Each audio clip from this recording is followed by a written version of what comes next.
If one evening at sunset you came upon a young woman, bound, her body torn with wounds, her eyes emptied of all light, what would you do? Walk away, telling yourself it wasn't your fight, or step forward and take on every piece of her suffering? The sun was bleeding out across the Texas sky, throwing fire over the desert ridges. It should have been a sight to steady a man's heart. But for Elias Thorne, it was not the sunset that stopped him cold. It was her. She stood in the dust, a frail silhouette bound tight at the wrists with rawhide. What had once been a white dress now hung in tatters, soaked with dirt, blood, and shame. Her skin bore the map of cruelty lashes so deep they seemed carved into her. The wind tugged at her hair, but her eyes were empty. The kind a man sees only when life has already drifted somewhere else. Elias had buried his wife 6 years earlier with his own hands. Since that day, he had lived in silence, telling himself he had seen every way the world could break a person. Yet the sight before him told him otherwise. This was new. This was worse. Her lips cracked open, and a voice rasped out, no louder than the desert wind. Just kill me. It wasn't a plea. It wasn't even fear. It was surrender. A sentence spoken by someone who no longer belonged to the living. And in that moment, the world seemed to narrow to a single choice. Walk away, like so many men would, telling himself it wasn't his fight. Or step forward, knowing that by doing so, he might inherit every scar, every shadow, every enemy who had marked her like this. The silence of the desert gave no answer. Only the sound of Elias's boots crunching against the dirt as he moved closer. His hand went to the knife on his belt. The steel glinted in the last blaze of sun. The girl did not flinch. She believed he would give her what she asked, but instead, Elias cut the rawhide. And as her body collapsed into his arms, light as driftwood, he knew something with teeth had just sunk into his life. The desert does not waste its cruelty. And this encounter was no accident, it was the opening of a reckoning. The desert had gone silent again after Elias cut the rawhide. The girl sagged into his arms, her weight nothing but bones and ruin wrapped in rags. For a long moment, he just held her there, feeling the faint stir of breath against his chest. He had expected her to vanish in that instant, like so many men he had seen slip into death before his eyes. But she didn't. She clung, fragile and stubborn, to life. That was when he saw it, something sliding from the folds of her ruined dress. A scrap of parchment, blood-smeared, its edges crumpled, the wax seal broken but still clinging in red shards. Elias caught it before the wind carried it into the dust. For a heartbeat, he thought of tearing it open, but instinct told him otherwise. Trouble comes fast enough without a man chasing it. He slipped the letter into his coat, the weight of it pressing against his ribs like a hidden blade. He lifted the girl onto his horse, feeling the animal shift beneath the burden. Darkness was closing in quick across Big Bend country, the kind of night that swallowed even the strongest men whole. He rode hard for the ranch, the trail twisting between ridges and dry creek beds. Every sound, the cry of a coyote, the echo of hooves on stone felt sharpened, as if the desert itself was whispering that something more was already set in motion. By the time Elias reached his place, the girl's head had fallen limp against him. He carried her inside, laid her down on the narrow bed by the window, Mary's bed, untouched since the day he buried his wife. For a moment he froze, haunted by the image of one woman gone and another lying half dead in the same space. But he forced himself to move. He fetched water from the well, washed the blood and dust from her face, bound the worst wounds with torn cloth. She stirred once, her lips parting as if to speak. But no words came, only a broken hum, half a melody, half a sigh. Elias felt the sound cut through him. Mary had sung once too, in nights long past when the world was not yet this empty. He turned away, unwilling to let his face betray what the memory did to him. Hours passed. The lantern burned low, shadows crawling the walls. Elias sat at the table, his eyes never straying far from the girl's fragile shape. His hand brushed the letter in his coat more than once, but still he didn't open it. Some truths could wait until morning. Some truths had to. When dawn came, she was still breathing. Barely. Her wrists bore deep grooves where the rawhide had cut in. Elias knew she couldn't stay hidden out here forever. She needed medicine, more food than beans and jerky, and clothes that didn't smell of blood and ruin. So when the sun was high, He saddled the wagon and helped her into it, wrapping a shawl around her shoulders. She sat stiff, eyes darting to every shadow, as if expecting hands to drag her back into the dark at any moment. The road into Alpine was rough, but the town itself buzzed with ordinary life, dusty children chasing a hoop, ranchers tying horses outside the saloon, the blacksmith hammering at his forge. To anyone else, it might have seemed like a normal day. But Elias felt the girl's grip tighten on his sleeve the moment they rolled onto Main Street. She knew this place held danger. Inside the general store, Elias traded for flour, salt, bandages, and a few bolts of cloth. The clerk nodded politely, though his eyes lingered too long on the girl. Elias kept his voice even, but his jaw set harder. Trouble was always waiting behind a smile, and trouble came the second they stepped outside. A man leaned against the hitching rail, hat low, grin stretched too wide. Caleb, folks in town called him a ranch hand, but Elias had seen his type before, mean for the sake of being mean. A man who hurt because he could. His eyes locked on the girl like a vulture spotting carrion. "Well now," Caleb drawled, stepping forward. "Ain't this a surprise? Thought you were long gone, girl. Guess the boys at camp didn't finish the job." The girl froze, her face drained of what little color remained. Her grip on Elias's arm turned iron. Caleb reached out as if to strip the shawl from her shoulders. That was when Elias moved. His fist cracked across Caleb's jaw so hard the sound echoed down the street. Caleb staggered, spitting blood, his hand already flying to the pistol at his hip. But Elias was faster. His revolver was out before the crowd could breathe, barrel steady, eyes cold as the steel itself. "Touch her again," he said, his voice low and final, "and you won't walk away." The street went silent. Children stopped their games. Men and women froze, whispering from the porches. Caleb's hand hovered near his pistol, but he saw the truth in Elias's eyes. The man wasn't bluffing. Slowly, with rage burning on his face, Caleb let his hand fall. He spat blood into the dust. "You think this ends here?" he hissed. "The camp will come. She belongs to us." He stumbled away, leaving behind the echo of a threat heavier than any bullet. The crowd whispered, some in respect, some in fear. The girl said nothing. But when Elias turned to guide her back into the wagon, she met his gaze. For the first time, there was something there, not hope, not yet, but the faintest flicker that maybe she wasn't alone anymore. They rode out of town with the sun sliding behind the ridge, shadows lengthening across the trail. Elias kept the reins steady, but inside, a fire burned he hadn't felt in years. He knew what Caleb's words meant. Men like that never forgot an insult. They would come. And when they did, Elias Thorne would be ready, because what had begun in the dust wasn't just a rescue, it was a declaration. And now I ask you, what would you have done? Would you have walked away, told yourself it wasn't your fight? Or would you have stood, as Elias did, against the kind of cruelty that stalks the weak? If this story grips you, if it makes you wonder how far Elias and the girl can stand against the darkness, then let it live on. Like this video, share it so others can see, and subscribe to the channel to follow the next chapter. Because this reckoning has only begun, and out here in the Wild West, every choice carries a price. The wagon wheels groaned as Elias steered them out of Alpine, the girl silent beneath the shawl. The desert stretched ahead, wide and merciless. But Elias's mind was not on the trail. It lingered on Caleb's words. The camp will come. She belongs to us. Elias had seen that kind of promise before. Words spoken by men who thrived on fear, who carried cruelty the way others carried tobacco or whiskey, something always on hand, something they shared without hesitation. He knew trouble would not wait long.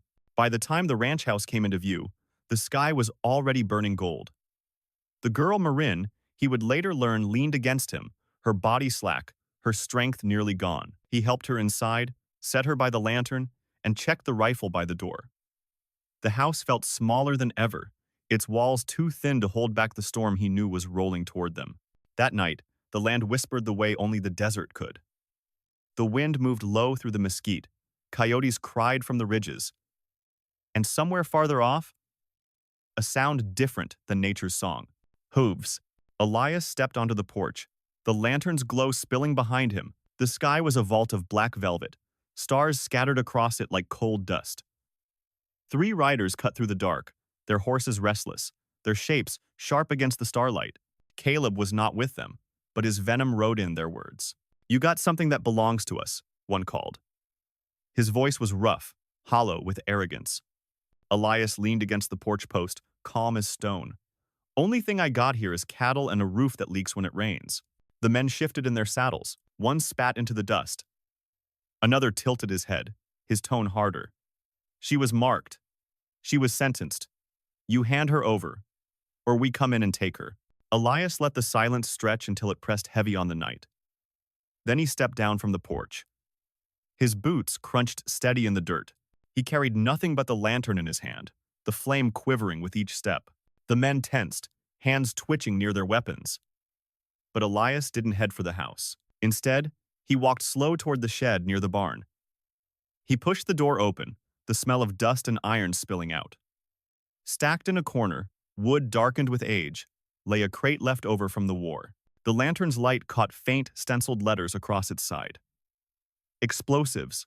Elias set the lantern on top of the crate, turned back to face them, and let the firelight show his eyes. "You ride back and tell Caleb this place is off limits. Next step you take, I drop this lantern." None of us walks away. The horses stamped. Uneasy. The riders shifted again. Anger and doubt warring in their faces. One cursed under his breath. Finally, the one in front pulled at his reins. "This ain't finished," he spat. "You can't hold out forever." One by one, they turned their mounts and melted back into the dark. The sound of hooves faded, leaving only the whisper of wind and the hammering of Elias's own heart. He stood there for a long time, hand steady on the lantern, until the desert swallowed every trace of them. When he returned to the house, Marin hadn't moved from her chair. The lantern light painted her face pale, but her eyes were different now, sharper, awake. She gave him the smallest nod. Not gratitude, not yet, but something closer to belief. Elias set the lantern back on the table, his hand brushing the unopened letter hidden in his coat. That night was long. Every creak of the house, every groan of wood in the wind sounded like boots on the porch. Elias kept the rifle near, but the riders did not return. When dawn broke, the ranch still stood, and Marin still breathed. Days followed with a tension that never eased. Elias worked the cattle by day, but his eyes kept drifting to the ridges, watching for dust clouds that might signal riders. By night, he listened for hooves, for the scrape of boots on dry earth. The desert gave no peace, only a waiting silence. Marin began to heal in small ways. She walked the edges of the yard, slow and careful. She helped feed the stove, poured coffee with hands still trembling. She even planted a sprig of sage by the window, where Mary once kept her herbs. To Elias, each act was both a wound and a balm, but he knew healing was only one side of it. The other side was the storm gathering beyond the horizon. One evening, while Elias mended fence along the south pasture, Marin wandered farther than before. She carried a small pail of water, her steps hesitant but determined. Elias saw her freeze suddenly, the pail slipping from her hand, water spilling into the dirt. He followed her gaze and felt his stomach turn to stone. On the far ridge, 3 silhouettes sat on horseback. Watching. Waiting. They didn't move. They didn't need to. Their presence was a message. The camp hadn't forgotten. Marine clutched Elias's arm when he reached her voice thin but edged with fear. "They'll come back." Elias didn't answer. He just looked at the ridge, at the riders who refused to ride away. He knew she was right. They would come back, and when they did, it wouldn't be 3. It would be more, and the reckoning that had begun in Alpine was about to carve its mark deeper into the dust of the West. The riders on the ridge did not come down that night. They simply watched until the sun bled into the horizon, then vanished like smoke into the desert. But Elias knew men like them didn't ride out to pass the time. Their silence was a promise, and promises like that always came due. The days that followed stretched taut as barbed wire. Marin moved about the ranch with more strength, though her body still carried the memory of pain. She poured coffee in the mornings, tended the small sprig of sage by the window, and tried to walk the yard without flinching at every shadow. Elias kept his eyes on the ridges, his rifle near, and the letter close to his chest. Each night, the land spoke in whispers, wind in the mesquite, coyotes in the distance, but Elias listened for something else. The rhythm of hooves, the creak of leather, men riding. He knew it was only a matter of time. The reckoning came on the fourth night. It began with silence, thicker than usual, the kind that presses against the skin. Then the faintest tremor of hooves, many this time, not three. Elias stepped onto the porch, lantern in one hand, rifle in the other. The sky above was moonless, a black canvas, pierced by cold stars. From the darkness, they emerged. 6, then 8, then more. A dozen riders cut through the night, their horses snorting, iron shoes pounding the dirt. The glow of torches swayed among them, fire licking at the wind. They pulled up in a half circle before the house, shadows stretching long across the yard. One man dismounted, broad shoulders, a scar along his jaw, voice like gravel. Not Caleb, but one of his betters. "You've been warned, Thorn," he called. The girl's marked. "She belongs to us. Bring her out, and maybe you keep your roof another night." Elias said nothing. He leveled the rifle. Steady, eyes hard as stone. The man smiled, but it was the kind of smile that had no humor, only cruelty. He raised his hand. Behind him, the riders fanned out, some sliding from their saddles, others circling toward the barn. Inside the house, Marin sat frozen at the lantern's glow, her face pale but her eyes fixed on the door. She heard the boots in the dirt, the men closing in. Her breath came quick, ragged, as memories clawed their way back, rough hands, ropes, the weight of despair. Elias's voice cut through the night. Low. Cold. Final. "Step closer, and you'll regret it." The leader barked a laugh. "You think you can stop us all?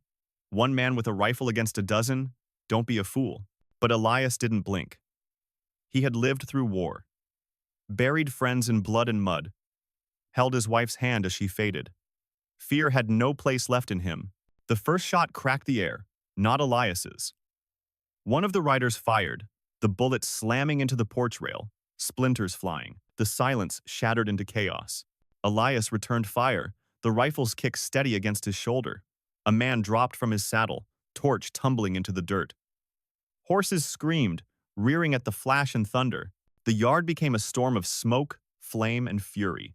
Marin ducked low inside the house, clutching the edge of the bed as the windows rattled with each shot. She could hear Elias's voice outside, short commands to the cattle dog, the bark of his revolver after the rifle emptied, the sound of men cursing as the fight dragged them closer to the edge. One torch landed near the barn, fire licking at the dry wood.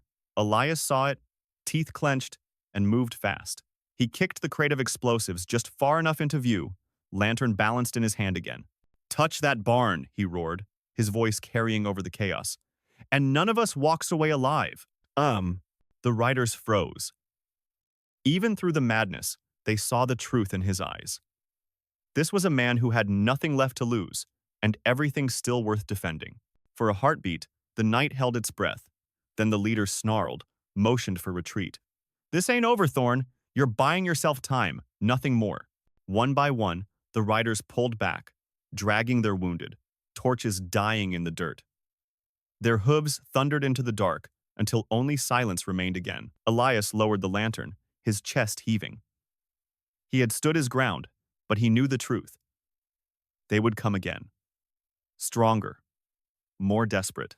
When he stepped back into the house, Marin was still crouched by the bed. Her hands trembled, but her eyes met his. This time, there was no emptiness, no hollow resignation. What he saw instead was something raw and dangerous fear. Yes, but also defiance. For the first time, Marin spoke more than a whisper. "They'll never stop, not until I'm dead, or until someone stops them." Elias placed the rifle against the wall, his face shadowed by the lantern light. He thought of the letter in his coat, the names inked inside, the proof that her suffering was only one thread in a much larger web. "You're right," he said finally, his voice low and steady. "They won't stop. But neither will I." The house smelled of smoke and gunpowder, the yard littered with tracks and blood. Outside, the desert stretched silent again, as if nothing had happened. But the silence was no comfort now. It was only a pause before the next storm. And deep down, Elias Thorne knew this was no longer just about a girl rescued from the dirt. This was war. Smoke still clung to the air the morning after the raid. The barn bore black streaks where fire had licked the wood. The dirt yard was torn with hoof prints and blood-darkened patches of earth where men had fallen. Elias stood at the porch rail, his hands braced against the worn wood, his eyes fixed on the horizon. He had turned them back once, but men like that didn't accept defeat. They regrouped. They returned. Behind him, inside the small ranch house, Marin was awake. She moved slow, stiff, but with a steadiness Elias had not seen before.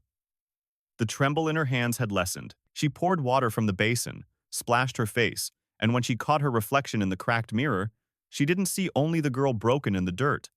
She saw someone still standing. Someone alive. Elias watched her carefully, as if measuring the change. When their eyes met, there was no longer only fear. There was fire, small, but real. For days they lived in the rhythm of waiting.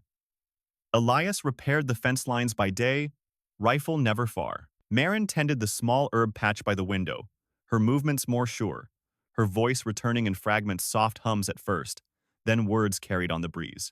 Each note she sang was like a ghost, refusing to stay silent. But the letter weighed heavier with each passing night. Elias had avoided it too long. One evening, when Marin had finally drifted to sleep, he sat at the table, lantern light pooling on the wood, and pulled it from his coat. The parchment was stiff with dried blood, the broken seal flaking at his touch. He unfolded it slow, every crease whispering trouble. The words inside were more than confession. They were a ledger of sin. Names, dates, places. A map of cruelty that stretched beyond this desert, proof of a camp trading flesh and fear like cattle. Men of power, ranchers, lawmen, even merchants in Alpine were written in ink that condemned them. And Marin's name was there too, among the marked, her suffering not random but ordered, sanctioned, paid for. Elias sat long into the night, the paper heavy in his calloused hands. He had fought wars, buried a wife, lived years in silence. But this was no longer about survival. This was a reckoning waiting to be carved into the bones of the land. When Marin woke and found him staring at the letter, she didn't ask what it said. She seemed to know. Her voice was quiet but steady. They won't stop until someone makes them. Elias looked at her, the lamplight catching the hard set of his face. Then maybe that someone is us. From that moment, the ranch was no longer just a refuge. It became a line in the sand. Elias set traps along the ridges, cached rifles in the shed, and rode into Alpine under the cover of night. He left the letter, or rather a copy of it, in the sheriff's hands without signing his name. A man didn't need credit when the truth itself was enough to burn. The days that followed were tense, stretched thin like rawhide pulled too tight. Riders were spotted on distant ridges. Smoke rose from hidden camps. And yet, in the midst of it, Marin changed. She folded Mary's blue dress each night with care, but in the mornings she walked the yard with her chin lifted, no longer hiding. She sang louder, not much, but enough for Elias to hear from the fields. One evening, as the sun bled red across the horizon, Elias stood by the corral and heard her voice carry, full and steady. It wasn't the broken hum he'd heard that first night. It was a song whole, alive, defiant. And for Elias, that sound was louder than any gunfire. It meant hope was not just clinging, it was fighting, but hope was dangerous out here. For on the same ridge, where days before 3 riders had lingered, now there were more. Their silhouettes black against the dying light, watching, waiting. The camp hadn't forgotten. They were gathering, biding their time. Elias felt Marin step beside him, her hand brushing the fence rail. She saw them too. For a long moment, they stood together in silence, 2 survivors staring at the storm on the horizon. Finally, Elias spoke, his voice quiet but iron-strong. This land has seen enough silence. If they come again, we don't just turn them back, we finish it. Marin didn't flinch. Her voice was soft, but it carried weight. Then I'll stand with you. The wind shifted, carrying the smell of dust and distance. The desert stretched endless before them, and somewhere beyond, men plotted their return. The battle was far from over, but for the first time, Elias and Marin stood not as rescuer and victim, but as 2 souls bound by defiance. And the West, cruel and merciless as it was, would remember what came next. If this story gripped your heart, if the stand Elias and Marin made in the dust makes you wonder how far two people can go against the darkness, then don't let it end here. Like this video, share it with others who need to hear it, and subscribe so you won't miss the next chapter of this Wild West reckoning. Because out here, every choice carries a price, and the story of Elias Thorne and Marin is only just the desert has a way of stripping a man down to what he truly is. Out there, under the endless Texas sky, there are no crowds to cheer you, no courts to measure justice, no mercy that comes without risk. There is only the choice to walk away or to stand, and the weight of that choice carves itself into the bones of a man. Elias Thorne could have walked away the moment he found Marin in the dirt. It would have been easy to tell himself it was not his fight, that he owed her nothing, that the land itself had already written her fate. Many men before him had done just that. But he didn't. He stepped forward, and in doing so, he inherited her scars, her enemies, and her fight. That choice is the heart of this story. It reminds us that in every age, whether in the dust of the Old West or in the quiet streets of our own lives, justice rarely arrives on its own. It comes only when someone is willing to risk themselves for another. Elias did not rescue Marin because he expected gratitude or because it made him a hero. He did it because silence in the face of cruelty is a kind of death in itself. And he had buried enough. Marin's journey tells us something just as powerful. She began as a figure broken, a soul emptied by pain. Her voice was little more than a whisper asking for death. Yet, through Elias's defiance and her own fragile courage, she rediscovered a truth many forget. Survival is not weakness, it is rebellion. Every breath she drew, every step she forced herself to take, every note she sang again was an act of defiance against those who had tried to erase her. Together, they show us that healing and justice are not separate roads. They run side by side. One cannot be whole without the other. Marin's wounds could not close without the promise that those who hurt her would one day answer for it. Elias's grief could not soften until he gave it meaning by refusing to let another soul be swallowed in silence. The lesson here is as sharp as the desert wind. The smallest act of resistance matters. To lift someone from the dirt when others would pass by. To say, not here, not this time, when the cruel demand obedience. To plant a sprig of sage in a windowsill where nothing should grow. These are the choices that build something larger than survival. They build dignity. They build hope. In the end, Elias and Marin did not stand because they were fearless. They stood because fear is not the absence of courage, it is the soil it grows from.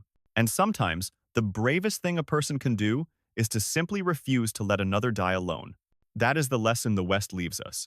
Not that violence ruled, or that only the ruthless endured, but that even in a land carved by dust, blood, and silence, kindness still had the power to change the story. And perhaps the truest reckoning is this.